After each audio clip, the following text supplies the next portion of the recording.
Hello and welcome to the Armenian News Network Grung. I'm Asbet Bedrosyan.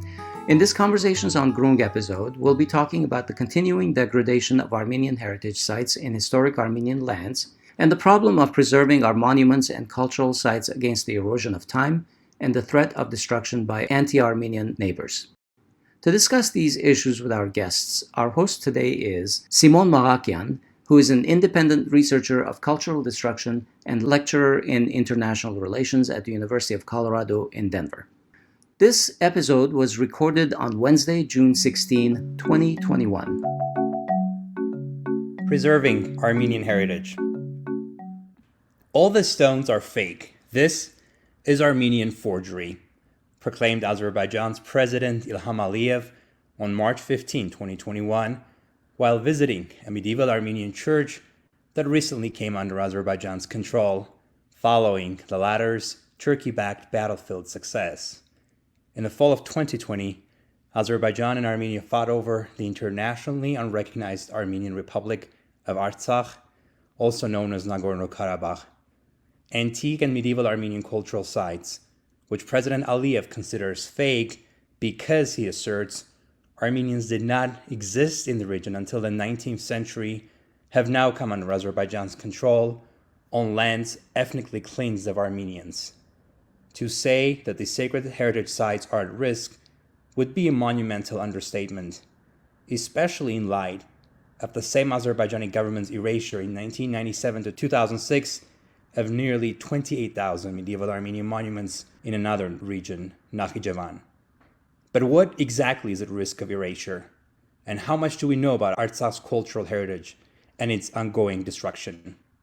To talk about these issues, we're joined by Christina Maranci, who is Arthur H. Dadian and Arati Oztemel Professor of Armenian Art and Architectural History and Chair of the Department of History of Art and Architecture at Tufts University, and Lori Khatchadourian, who is Associate Professor of Near Eastern Studies at Cornell University and co-director of the Caucasus Heritage Watch Satellite Monitoring Project. Welcome to the program. Hello, everyone. Hi, thanks for having me. Thank you for having us. Lori, the first question is for you. Can you tell us what has come under Azerbaijan's control? Sure, and thanks again for having me today. So, a very large number of cultural heritage sites now fall under Azerbaijan's jurisdiction as a result of the November 2020 ceasefire. Now, precise numbers are difficult to pin down for various reasons, but a conservative estimate is about 1,000 distinct cultural sites that are now under Azerbaijan's control. And this includes cemeteries, each of which can contain a number of tombstones, and groups of khachkars that can each contain a number of khachkars. But I can break this figure down a bit to give you a sense of the range and numbers of sites. So about 144 churches dating from the 5th to 19th centuries are now in Azerbaijan. Approximately 15 monasteries that also date from the 5th to 18th centuries, at least 80 historic cemeteries, at least 800 khachkars, around 1,000 tombstones, at least 30 historic bridges, some of which have Armenian inscriptions on them, a number of other Armenian inscribed stones, and a number of small shrines, or matur. And in addition to these largely Christian sites, distinctly Armenian sites, there are also approximately 160 pre-Christian archaeological sites, not only the well-known site of Dikranagert, but also prehistoric burial mounds and fortresses, caves, rock carvings, and Bronze and Iron Age settlements, and so forth. There are also, in the city of Shusha, a number of historic houses, about 50, many of which, it must be said, have been in ruins for decades. Approximately, or at least I should say, 12 mosques fall now in Azerbaijan.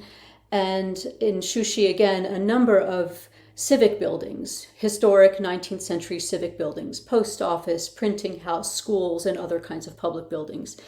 I should also mention a number of World War II monuments that are now under Azerbaijani control. So this gives you a sense of both the numbers of sites and the range of sites that are now in Azeri territory. Thank you for that important survey, and I'm sure you'll tell us more, how you know that information, what you know about the monuments. But before we go into detail, I wanted to ask Christina a question that many of us know in general, but maybe not in detail. Mm-hmm. And that is, what is Armenian art and architecture? Like, what are its period highlights? And where does Artsakh's heritage fit in the larger picture of Armenian culture? Sure. It's a great question. And as you say, it's a question that I think sometimes as Armenians and scholars of Armenian culture, we think we know somehow. We just sort of are born knowing those things. But it's really important to understand the specifics of the development of Armenian architecture also within a broader context. The way it relates, for example, to early Christian and Byzantine architecture more broadly. That is, it doesn't occur in a vacuum. If I were to try to give a 5-minute armchair tour of Armenian art and architecture, I would focus, partly because of my specialty, on the period beginning with the conversion of Armenia to Christianity in the 4th century. And that is also when we begin to have most of our standing buildings.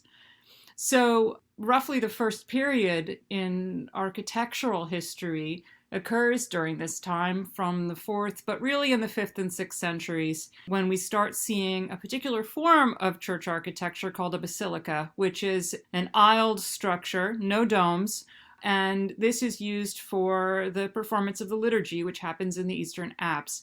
What's important here to understand is that Armenian architecture uses a distinctive kind of rubble masonry that is different from what you might see in Syria or in Cappadocia or elsewhere in Asia Minor. And it uses stone revetment, which sandwiches a core of rubble and mortar in such a way as often you can't tell that there is a core, but rather it looks like you're looking at solid stone that is placed one on top of each other in courses.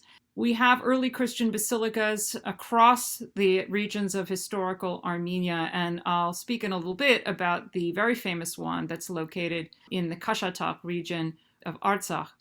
But the next sort of big stage in the development of Armenian architecture happens in the latter 6th to 7th centuries, and that is what is called the Golden Age of building. And that is when you start seeing an astonishing number of domed centralized plans on Armenian soil. And these occur in tremendous diversity, from aisled tetraconchs to domed halls to domed triconchs to the Hypsime form, which is a dome sitting on a tetraconch with 4 corner chambers. These are supported on squinches, which are half conical projections set into the corner of the square bay, or with pendentives, which is a type of form you see more often in Byzantine architecture.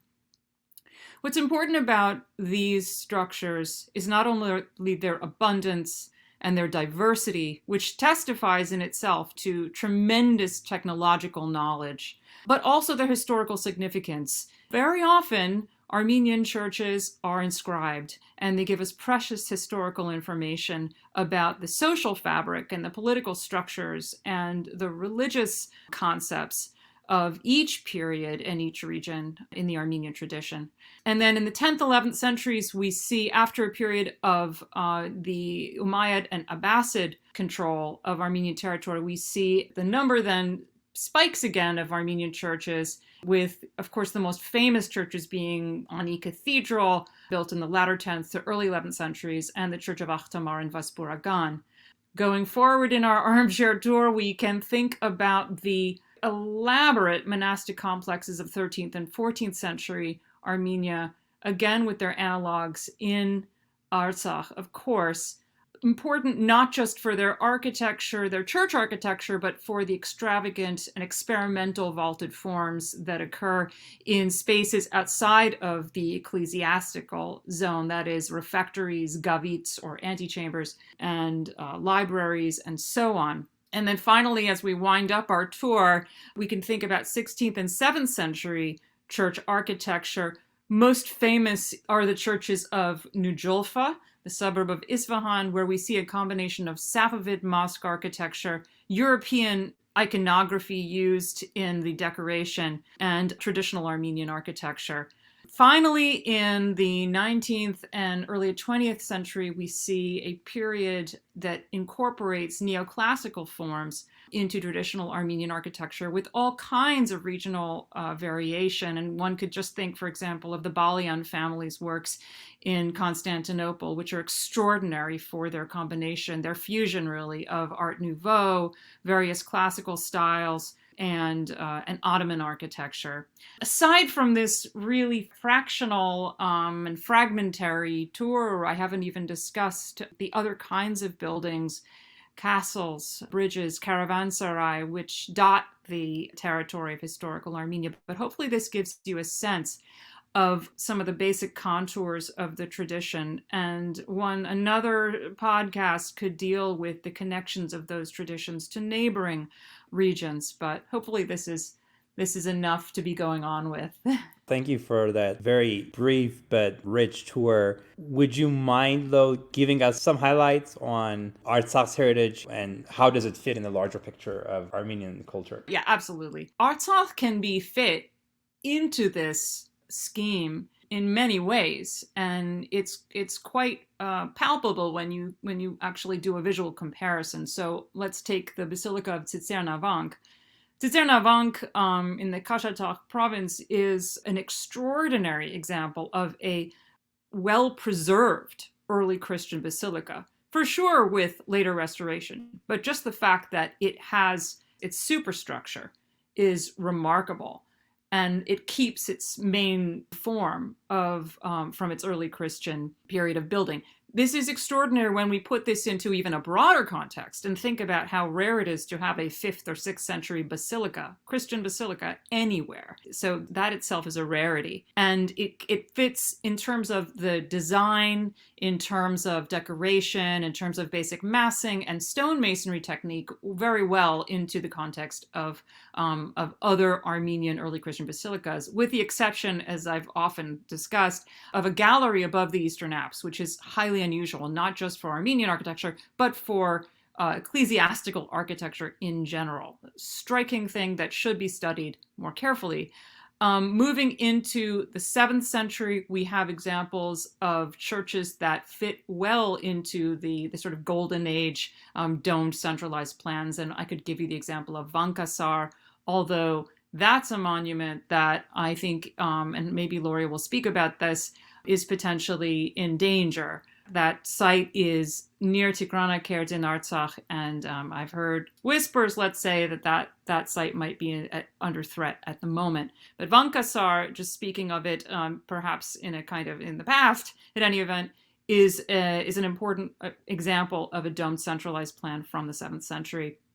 And then moving into the 10th, 11th centuries, we have more examples of churches. I'll just give the example of Varazgom, which is a striking domed church belonging to that second kind of age of the kingdoms, you might say, which has very interesting sculptural features, but even more interesting, a second apse to its north. So it's a bi-apsidal church, which raises its own really interesting questions about liturgy. Finally, getting into the latter periods, the 13th, 14th centuries, one thinks about Dadivan, of course, first and foremost, a really extraordinary example of monastic building that contains many of the sort of hallmarks of medieval Armenian monasteries in general. That is an exuberant surface sculptural technique, so really interesting portal designs, of course, heavily inscribed with Armenian inscriptions, preserve an extraordinary fresco program inside the church, also preserving medieval monastic structures like libraries and refectories. It's not every day in Armenian monasteries that you see those kinds of structures, that is the non-ecclesiastical structures that were meant for the daily life of the monks, preserved from the Middle Ages. Often they are rebuilt. But at Dadivan, we have a fairly good sense of the medieval fabric of the Armenian monastery. And then moving into, in some ways, what I think is really the cutting edge of Armenian architecture into the 17th century, we have really important examples of Armenian church architecture from that period that use things like Muqarnas forms, which are better known from Islamic architecture, but which are employed in diverse and inventive ways in Armenian architecture, in not just in New Julfa, but in Artsakh and all over historical Armenian territories. This period is in need of much more study, and the Artsakh examples are extraordinary. And then finally, when we talk about the modern period, we need to speak about the monuments of Shushi and their importance. So I'm thinking first and foremost of Ghazan Chetsots, which, as your listeners will probably know, has already been modified. The cupola has been removed, but that structure is a really important example of modern Armenian revival of medieval Armenian architectural forms. Unfortunately, in the case of Khanat Jam, the church dedicated to John the Baptist nearby, we can't even begin to ask those questions anymore because of the damage done to the church. So Artsakh, just to sum up, doesn't provide us with simply an augmentation of the corpus of monuments as known elsewhere in historical Armenia. It also offers really interesting variations. So for that reason, desperately important to preserve and to study further. Thank you for the examples from Artsakh. You mentioned Vankasar and some other sites that might be potentially threatened. So thankful to Lori and her team for starting a project called Caucasus Heritage Watch. And so if Lori, could you tell us what the Caucasus Heritage Watch is doing and what you have uncovered so far? Yeah, sure. So Caucasus Heritage Watch is a research initiative founded in November 2020, right after the war, to monitor and document endangered and damaged cultural heritage using high-resolution satellite imagery. We're a team of 3 archaeologists, myself, my colleague Professor Adam Smith in the Department of Anthropology at Cornell, and my colleague Professor Ian Lindsay in the Department of Anthropology at Purdue University. And together we're using the latest technologies of Earth observation to reveal visual evidence of past and present cultural erasure in the region. Our goals in this project are to encourage accountability, to inform public policy, hopefully to support truth and reconciliation eventually, and to remove cultural heritage from the front lines of the Nagorno-Karabakh conflict. So at any particular moment, Caucasus Heritage Watch has hundreds of discrete locations under satellite surveillance, including most of the churches, monasteries, and cemeteries I mentioned earlier. We deem these monuments to be under severe threat, given Azerbaijan's history of state-sponsored destruction of Armenian cultural heritage sites in Nakhichevan, which your own research, Simon, has so meticulously revealed. So the way Caucasus Heritage Watch works is that we task satellites to capture images of certain areas throughout the year. For monitoring purposes, it's really important to be able to control when and where a satellite captures imagery.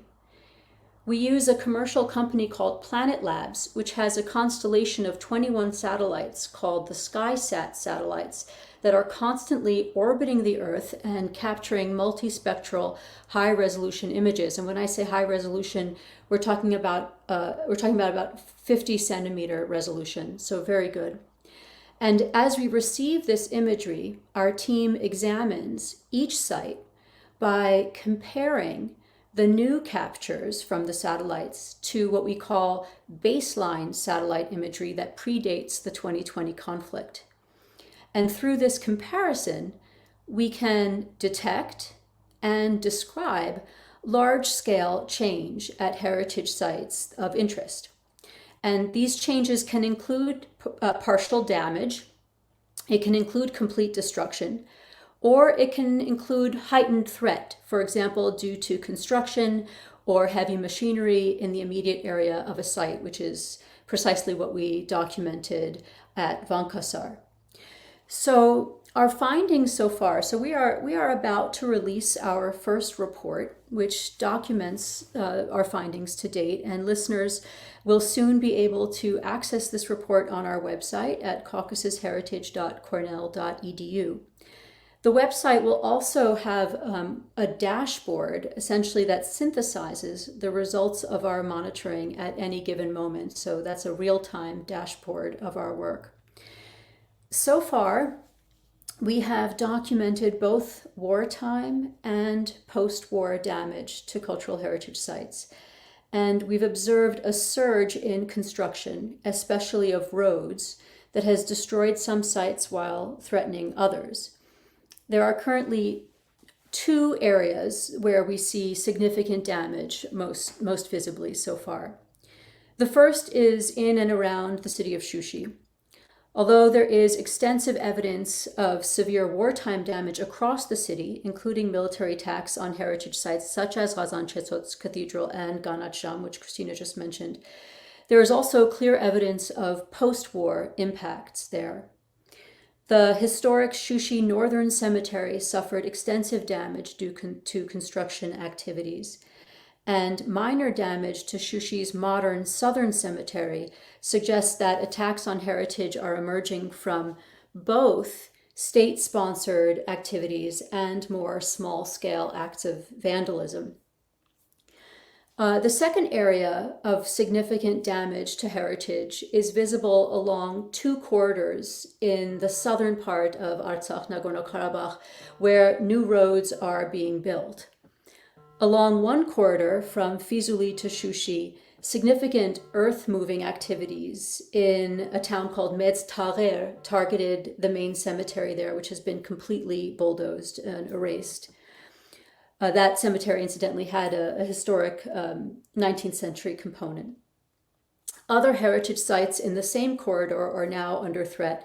An additional road is being built along the Hakkari-Aravno River Valley, and it's this large-scale construction project that caused the bulldozing of an 18th century mosque in the town of Aygek, a structure that was clearly intact throughout the years of Armenian administration in the region. So to sum up, there are real and present threats to the integrity of the heritage landscape of Nagorno-Karabakh. And these threats result from a range of factors, from development work that's being undertaken without sufficient attention to heritage sites, to intentional acts against Armenian monuments. And Caucasus Heritage Watch really recommends that all agencies that are invested in heritage preservation in the region remain vigilant, document destruction, and call attention to imminent threats. Let me just add that the work of Caucasus Heritage Watch is made possible thanks to the support of our funders, and I'd like to acknowledge the grant we received from AGBU to do this work. Other support comes from the Aragats Foundation and from our universities. But, Simon, your own research on cultural erasure in Nakhichevan has been absolutely instrumental. And it's revealed the need for the very kind of monitoring work that CHW, Caucasus Heritage Watch, is doing. We were really happy to be able to play a small supporting role in your recent investigation of the village of Agulis, and I was hoping you could tell us a bit more about your findings there. Yes, Lori, thank you once more for your partnership and collaboration and in producing the visual documentation, in the art newspaper piece on Agulis. I don't know how much the viewers are familiar with it, but it was published on June 1st, and it's still available online at theartnewspaper.com. And Agulis was probably the most striking historical Armenian town of Nakhichevan. It's not a town that we are as familiar with, even in Armenian communities, but it had a lasting impact, from the very early days, part of the Gochten Gavar, where, it was famous for wine and music and poetry, even before the Christian era, and where probably the test run for creating the Armenian alphabet was done. Almost every major figure in Armenian history has either been through that region or has links to there, including Komitas and Aram Khatchadourian, the great composers. But my research, as you mentioned, was about the churches that had survived despite the complete wipeout of the Armenian population in 1919 in the Agulis massacre. And despite having ethnically cleansed Nakhichevan of the entire Armenian population, Azerbaijan launched this destruction in 1997. And I have to assume Agulis was one of the primary targets, given how rich its history is. But what's striking is that none of it was done for development. It was not. It's a very isolated village, and so it was a complete wipeout of every Armenian memory, not just there, but across Nakhichevan. And I also kind of did it for another reason, as many viewers may be familiar. The Azerbaijani author Akram Aylisli wrote about the churches in his novel Stone Dreams, and he now lives under de facto house arrest. So in a way, it was to also validate his truth-telling of Armenian history. That's a huge no-no in Azerbaijan. And of course, the hope of publicizing that heartbreaking information is that something can be done to preserve Armenian monuments in Artsakh and in the areas that are also now under the control of Azerbaijan, but also in Turkey, where most of the destruction has happened of Armenian heritage, but not to the same scale as in Nakhichevan. I don't think anything close to Nakhichevan has happened anywhere in the world, to be frank. But I think it's important to look at examples of how a few churches have been preserved in Turkey. So if I may ask Christina, if you could tell us how your advocacy and research for an Armenian cathedral called Mren in Turkey has transformed its preservation, and if there are any lessons we can learn from that. Sure. Thank you so much, Simon. Yeah, I'd be glad to talk about that. And I just want also to applaud, your work as well on bringing to light all the destruction in Nakhchivan and Agulis and elsewhere. As regards Meren, so Meren is an important 7th century Armenian church belonging to that golden age I referred to earlier. It is located very close to the closed border with Armenia. It's located in what is now Turkey, and it is essentially abandoned. If you go on Google Earth, you can see it sort of lives by itself, and there's really nothing. It's a featureless landscape, for many kilometers around it. Nevertheless, it's a very famous church, and it's known from medieval Armenian documents, and it's famous for inscriptions and sculpture and also wall painting. When I began to do intensive research on the church, I learned that its state was even in worse shape than I had thought originally. I'd learned in the early 2000s that its entire south facade came down, and at that point I decided to appeal to international heritage bodies to try to get it stabilized. And I first tried with UNESCO, and I got no response. And then I applied to the World Monuments Fund. And with the support and help of many people, foremost among them Osman Kavala, the philanthropist and activist who is now unjustly imprisoned in Turkey, someone who was a supporter of minority rights in Turkey, and who played a crucial role in promoting Armenian and Kurdish heritage in Turkey, among other things. Because of his support, largely, I was able to list Mren Cathedral successfully on the World Monuments Fund watch list. And that all of a sudden made it possible to mobilize a team of experts and also get an ambassador's grant from the State Department in order to begin to work at the site. And I say begin because just getting to the end of the story, we never actually got to the point of stabilizing the church. What we did do was a full laser scan of the church and the surrounding site. So we have that information, but that was meant to be a first step towards the next step, which would have been physical intervention. And I still have hopes that that will happen. It's still very much in my mind, and I know also in Osman Kavala's mind. So that's really the next step. But just the fact that we were able to do this at Maran to get started should be taken as a sign or something to be hopeful about, particularly when we remember that Maran is in what is deemed a first-degree military zone. So that made it already very difficult to work there. Not to mention the fact that just getting scanning equipment to the site was demanded all-terrain vehicles, and even those got fairly torn up on the way there.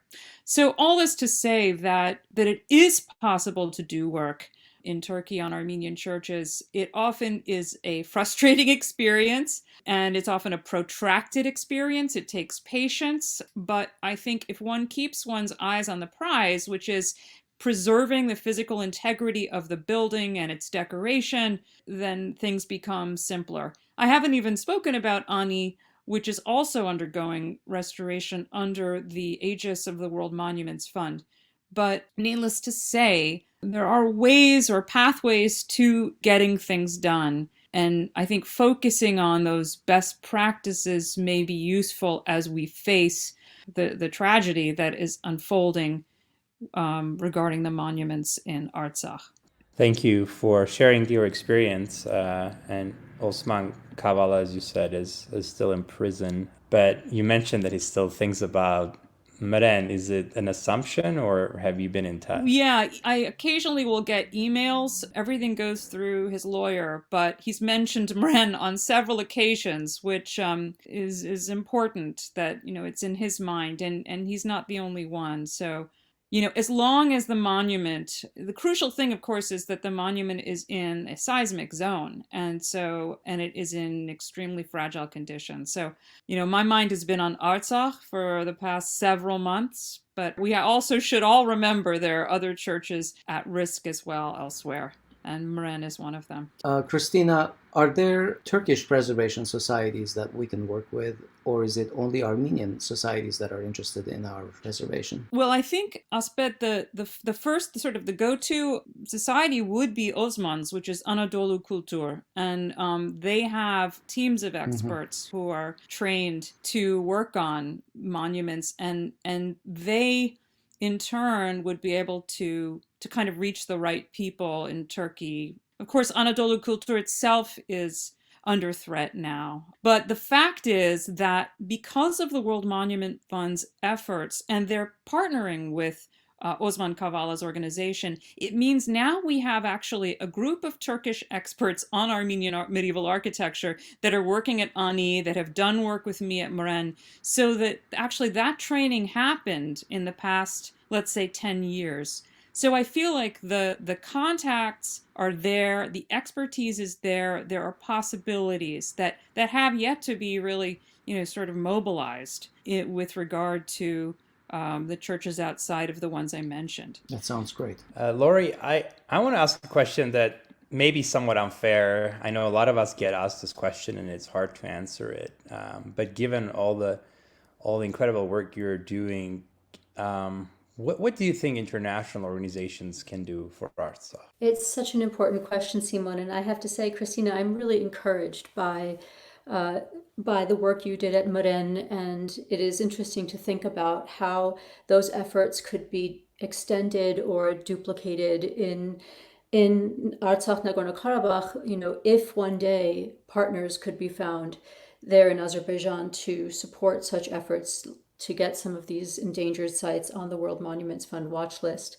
Unfortunately, as of right now, the possibilities for international intervention are limited.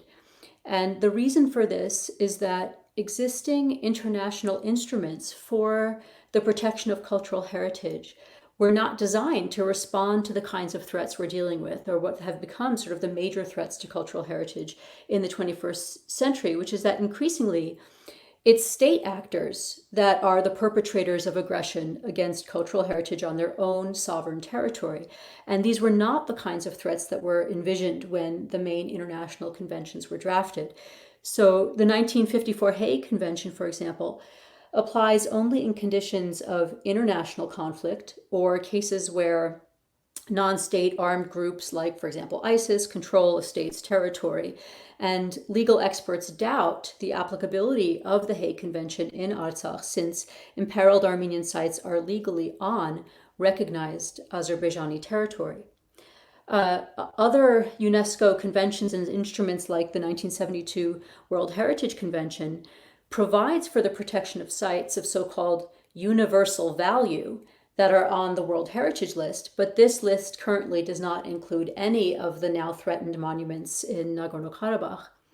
One other relevant instrument is the UNESCO 2003 Declaration concerning the intentional destruction of cultural heritage, which came about in response to the bombing of the Bamiyan Buddhas in Afghanistan. But this declaration has no binding force at all. Nevertheless, international organizations, trying to think optimistically, could potentially ensure preservation through regular on-the-ground monitoring, for example. But unfortunately, it appears that as of now, Azerbaijan and UNESCO have not agreed on the terms for even an initial mission.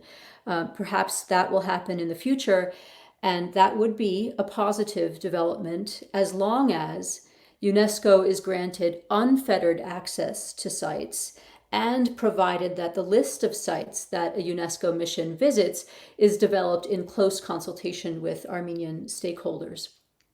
Another possible avenue for international response and intervention might be through human rights law. Increasingly, experts in cultural heritage are recognizing the relationship between cultural heritage and human rights. For example, Article 27 of the UN's Universal Declaration of Human Rights recognizes the right of people to, quote, freely participate in the cultural life of the community.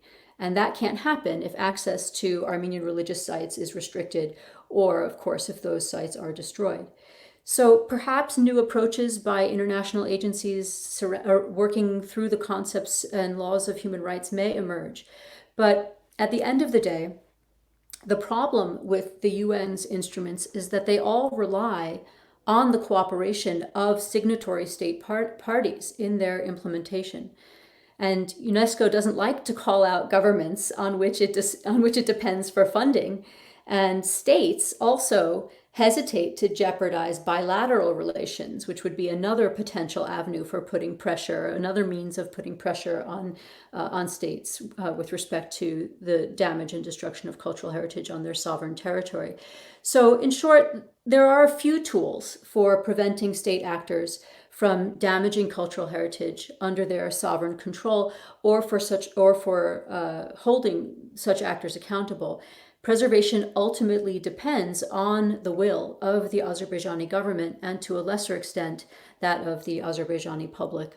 Thank you for that incredible answer, part of which is discouraging because we understand there's no effective mechanism that's readily available to employ in preserving the monuments. And you also made a reference to bilateral relations, Armenia as a state actor, maybe bringing up the question of preservation, maybe not in just Azerbaijan, but also in Turkey. We probably all realize that's not a hopeful path, not just for the current administration, but Armenian governments in general have not engaged, whether it's good or bad, but have not engaged on this issue as far as we know, except for criticizing after the fact of a destruction. And in fact, with Julfa's destruction in 2005, the response was so muted by Armenia that a lot of international experts and the U.S. ambassador in Armenia thought it was a lie that the Julfa cemetery was not being destroyed, because Armenia's response was so muted. They just had a press release, and that was about it for the beginning. But I think there are other important stakeholders. So maybe I can ask Christina to tell our listeners what they can do as individuals, as members of communities, a member of organizations. Is there anything that can be done for cultural preservation?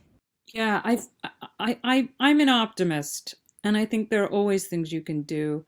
The first thing I would just like to say, and this is to just kind of add to Lori's wonderful answer, is that the World Monuments Fund application is unusual in that it doesn't require endorsement by the so-called legal owner of the monument. So you don't need to have, technically, the permission of the government in order to apply for a monument to be on the watch list. And so for this reason, a group of us have already applied to have the monuments of Shushi on the watch list. And of course, that application is now under review. But really, anyone can approach the World Monuments Fund with an idea. And I'll say that they're very open to discussing it. What will happen, what will transpire with this application, I don't know. But there are possibilities. The other thing I would say is for your listeners is to be present in terms of social media. Lori's wonderful website, the Cultural Heritage Watch, is one to monitor what is going on, to take a sort of firsthand look at what's happening with the monuments. One can also engage directly with bodies like ANCA, like the Armenian Assembly. You can call and sign petitions. If you have the money, I think some people are trying to make pilgrimages. And Simon, if I'm not wrong, there's going to be an upcoming podcast on pilgrimages to Artsakh. There are all kinds of ways. Another thing I just want to mention is that, interestingly, many objects in American museum collections deserve our attention for possible connections to these communities that have been destroyed. And right now I'm working on a fascinating Armenian liturgical object, a vakas, or a priest collar, from Trunis, one of the villages in the Golden province, now Nakhchivan. And I just found this online. I think there are kind of a spectrum of ways to respond, and it's, I think, very important, above all, that people do respond, that we can sort of raise our voices and make known what is happening. And it's very tempting because it's all so depressing, but the worst thing is just to be silent. So the more is said, the more is written, the better.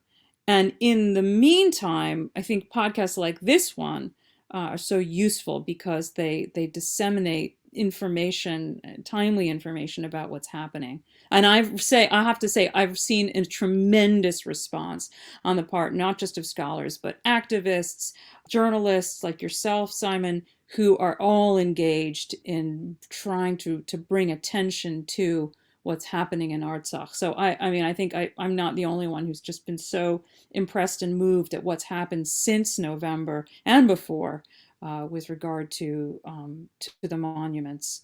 Yes, thank you for mentioning pilgrimages. There are efforts, especially by an organization that some of us are involved with, Save Armenian Monuments out of New York, that's trying to revive the tradition of Armenian pilgrimages to Armenian churches that are under threat.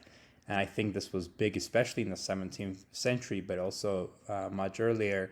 And just to make a connection of the importance of Armenian presence, if we think of the churches of Nakhchivan that were destroyed, the last time they were visited by Armenians was in 1987. And the first time they started the mass destruction was 1997. So it took a 10-year separation, from the time where the last worshiper went there to them being, the complete erasure starting. So it's important, I think, to make a commitment. Of course, that's also a financial commitment, but make a commitment of being present physically at some point in our lives at threatened Armenian cultural sites, because that's sometimes the best we can do. Christina, you also mentioned, that there's a way to monitor inventory of cultural property. This just came out. So as you may recall, the U.S. and Turkey under Trump's administration's last day in office, they made a memorandum of understanding where basically the U.S. commits to helping Turkey take care of Turkish property, quote by quote, Turkish artifacts in the U.S. And they just published the memorandum of understanding and the list of restrictions under that. And it was very fascinating. I was actually surprised. They basically also list khachkars without using the term, because one of the categories is inscriptions, memorial stones, epitaphs, and tombstones. This category includes inscribed funerary objects, primarily slabs and marble and ceramic, most frequently engraved with Ottoman Turkish, Arabic, Greek, Armenian, or Hebrew. And so this is part of now the U.S. laws where Turkey has rights over such properties that may have appeared in the United States without proper documentation. Is this something that the Armenian community needs to be worried about, or do we think that the Turkish government has some good faith in preserving these monuments? This is where I am worried. I worry about the artifacts, like the one I mentioned just now, the vakas, and I know that I've heard the same thing from the Greek community. There's real concern over how this MOU could be used. So I'd like to be optimistic about it, but I just, given the temperature of what's happening in Turkey right now, the changes that Erdogan has made, for example, with Hagia Sophia, I am concerned about this MOU. Having said that, at least the institutions in the United States have, I think have an ethical obligation to think about their collections and inform the American public about them. And, I was struck by the number of objects, for example, in Boston's MFA, Museum of Fine Arts, that were acquired by the museum in the late 19th century, and then a series of them that were acquired afterwards in the 1920s, 1930s. And, questions arose for me about, well, in what context were these objects acquired by the museum, particularly those after the genocide? In any event, there are a number of cans of worms, and this MOU is, I think, grounds for more concern. And this is where, again, I think when we think about what the public can do, it's really to learn about what instruments are being composed and potentially could be used in order to affect Armenian cultural heritage in this country and elsewhere. Thank you. Lori, do you have any final thoughts that you'd like to share? I was just going to weigh in on the issue of the memorandum a bit.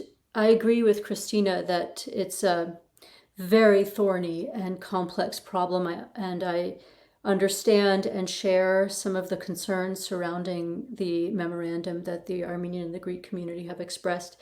As an archaeologist, it's particularly difficult to navigate this issue because the illicit looting and movement of cultural heritage artifacts out of their original context is just a devastating abuse of the archaeological record.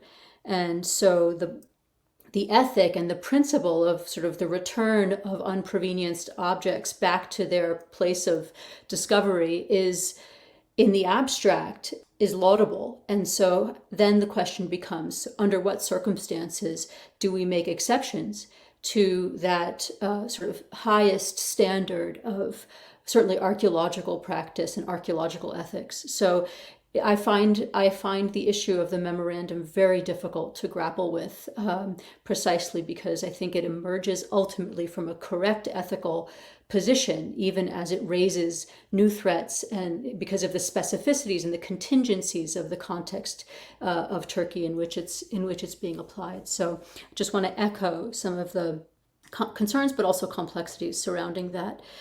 In terms of final thoughts beyond that, I think I would also want to support and echo Christina's comments earlier about the importance of being involved. And I realize my own comments about international agencies perhaps did seem pessimistic, but I think she's absolutely right that Armenian publics need to speak out and also need to educate themselves. And pilgrimage is one way, engaging with the conversation is another, calling representatives is another, and following the work that so many people are doing to try and preserve sites and respond to the crisis. So I think this is a moment of a kind of call for the Armenian community, if they haven't already been attentive to Armenian cultural practices, Armenian cultural heritage and its histories and its physical fabric. Now is the time to get engaged. Thank you so much. We're so honored to have two of the best Armenian scholars, and we look forward to learning more about your work and appreciate everything that you do for the study and preservation of our culture. Thanks for having us. Thank you so much. Thank you. Bye. Bye, everyone. That concludes this Conversations on Grung episode. We hope it was helpful in your understanding of some of the issues involved. We look forward to your feedback, including your suggestions for conversation topics in the future. Contact us on our website at grung.org or on our Facebook page, ANN-Grung, or in our Facebook group, Grung-Armenian News Network. Special thanks to Laura Osborne for providing the music for our podcast. On behalf of everyone in this episode, we wish you a good week. Don't forget to subscribe to our channels, like our pages, and follow us on social media. Thank you for listening, and we'll talk to you soon.